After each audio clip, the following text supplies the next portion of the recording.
Hello, my Sumo peeps. This will be a very quick how-to on Sumo. It's strange how I run into the same question all at once from people, but this is actually just a very simple thing. Actually, two people now have asked me how to save transparent images or images with transparent backgrounds. I don't really understand what you mean by not square, but I'll give you an example here.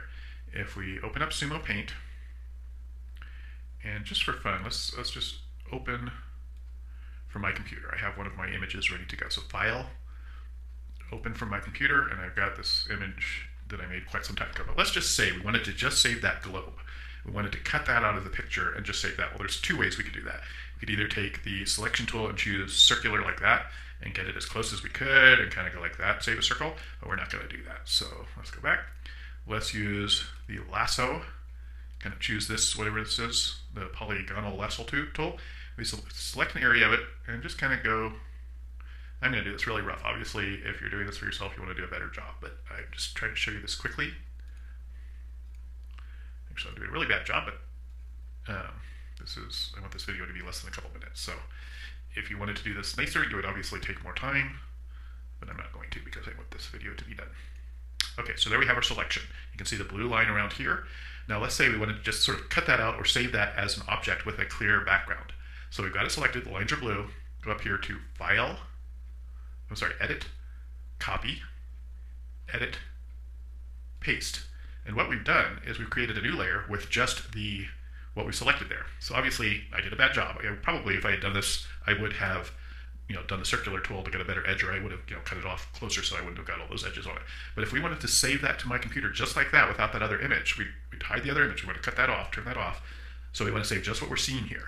File, Save to my computer. And we want to, let's just say ball. We want to save it as a PNG file. And what PNG means is an object with a clear background. Save. And we're calling it ball, save to my desktop, save. Okay, so let's turn this off for fun. Cut this, start a new image, file, and I'll show you what happened here. Here's my desktop. Now I've got the ball PNG in the picture that I had before. So file, import, or let's see, open from my computer. Actually, let's start a new image. Standard image size, so we've got a white background, file, import layer from my computer, choose ball, and there we have just the ball thing. And let's say we wanted to put a new gradient behind that. I'll choose this one. You can see, and we can even add a reflection to this. So this is an independent object. See how I can move it around now? That's how you save a clear image, and I hope that's what you guys mean. But then now this image is a separate entity, so we can do layer effects, drop shadow. And see how we can give this a little bit of work so it looks like a separate entity. Anyway, I hope that's what you mean. That's how you save things to your computer as a object with a clear background. Another thing you can do is if we just say add another layer, turn off these two layers, whatever we draw here. Say we're painting, well, let's use the paintbrush. Select this layer.